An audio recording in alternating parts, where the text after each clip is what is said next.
Selamat pagi adik-adik, apa kabar semua? Ibu harap semua kabar baik ya.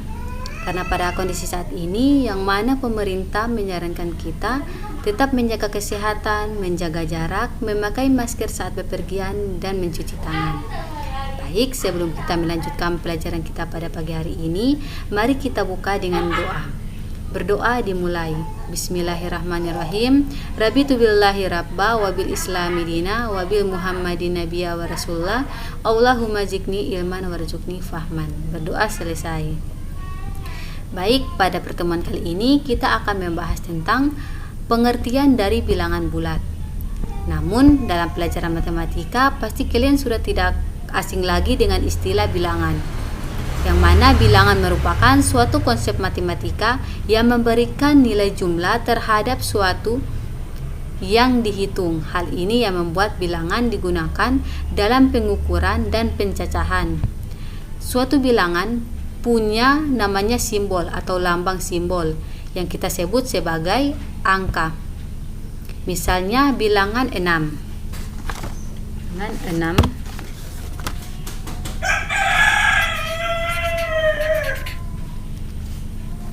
bilangan 6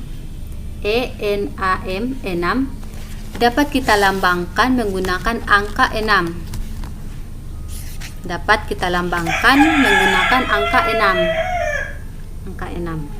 Atau bisa juga menggunakan angka Romawi. Menggunakan angka Romawi. Bilangan itu banyak sekali macamnya. Ada bilangan kompleks, real, imajiner, rasional, irasional, bulat, pecahan, caca, asli, dan masih banyak lagi. Nah, namun dalam pertemuan kali ini kita hanya fokus membahas mengenai bilangan bulat. Kita akan masuk pada pengertian bilangan bulat. Bilangan bulat bukan berarti kumpulan atau himpunan bilangan yang bentuknya bulat, tapi nilainya yang bulat. Bilangan bulat terdiri dari bilangan caca dan bilangan bulat negatif. Himpunan bilangan bulat dalam matematika dilambangkan dengan huruf Z. Huruf Z.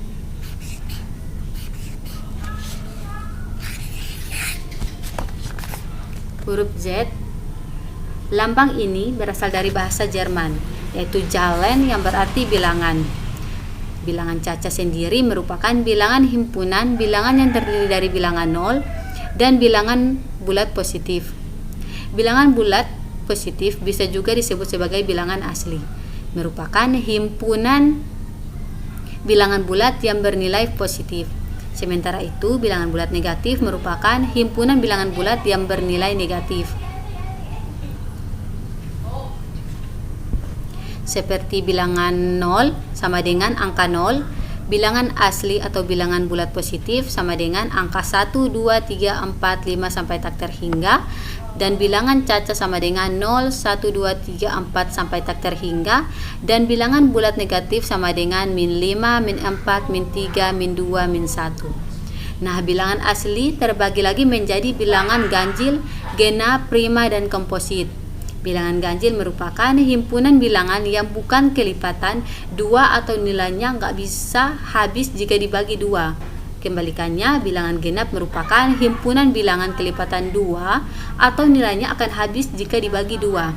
Contohnya angka 8. Angka 8 ini merupakan bilangan genap karena kalau kita bagi dengan dua, nilainya akan habis atau nggak punya sisa.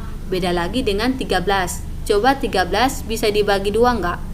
Jawabannya bisa, tapi nilainya nggak habis. Berarti 13 bukan kelipatan 2, itu tandanya 13 termasuk bilangan ganjil. Dan bilangan ganjil yaitu min 7, min 5, min 3, min 1, 1, 3, 5, 7, 9, dan lain-lain. Bilangan genap, sedangkan bilangan genap adalah min 6, min 4, min 2, 0, 2, 4, 6, 8, 10, dan lain-lain. Lalu bagaimana dengan bilangan prima dan komposit? Ya, dalam bilangan prima merupakan himpunan bilangan yang lebih besar dari satu dan hanya bisa dibagi oleh satu atau bilangan itu sendiri.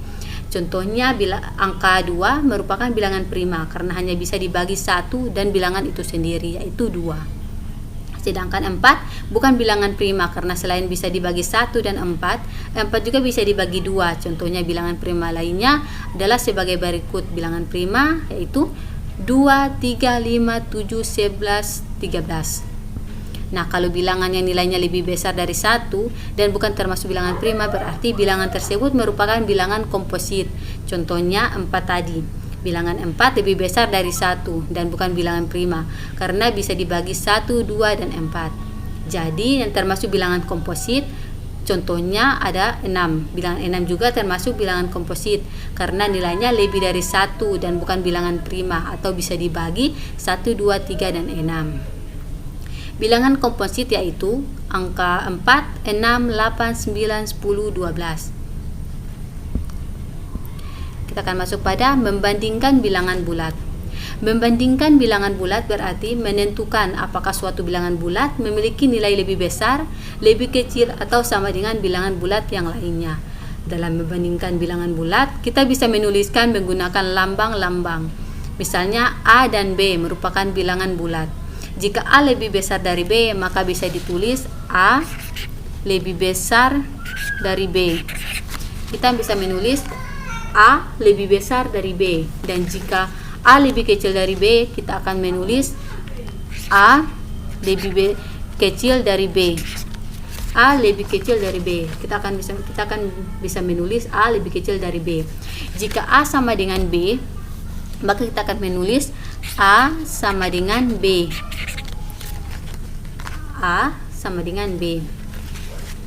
Jadi bilangan bulat ini sangat penting dengan menggunakan lambang-lambang, dan mungkin sangat mudah jika kita belajar lebih dalam. Yang selanjutnya, mengurutkan bilangan bulat. Mengurutkan bilangan bulat berarti menuliskan bilangan bulat tersebut secara urut dari nilai terkecil ke nilai terbesar atau sebaliknya. Pada garis bilangan, semakin ke kanan letak suatu bilangan, maka nilainya akan semakin besar, dan sebaliknya, semakin ke kiri letak suatu bilangan, nilainya akan semakin kecil. Kalau pada bilangan bulat negatif, semakin besar bilangannya berarti akan semakin kecil nilainya. Sementara itu pada bilangan bulat positif, semakin besar nilai bilangannya, semakin besar juga nilainya. Mungkin cukup di sini pembahasan materi kita. Jika ada materi yang kurang jelas atau pemaparan materi yang kurang jelas, mohon dimaafkan. Terima kasih.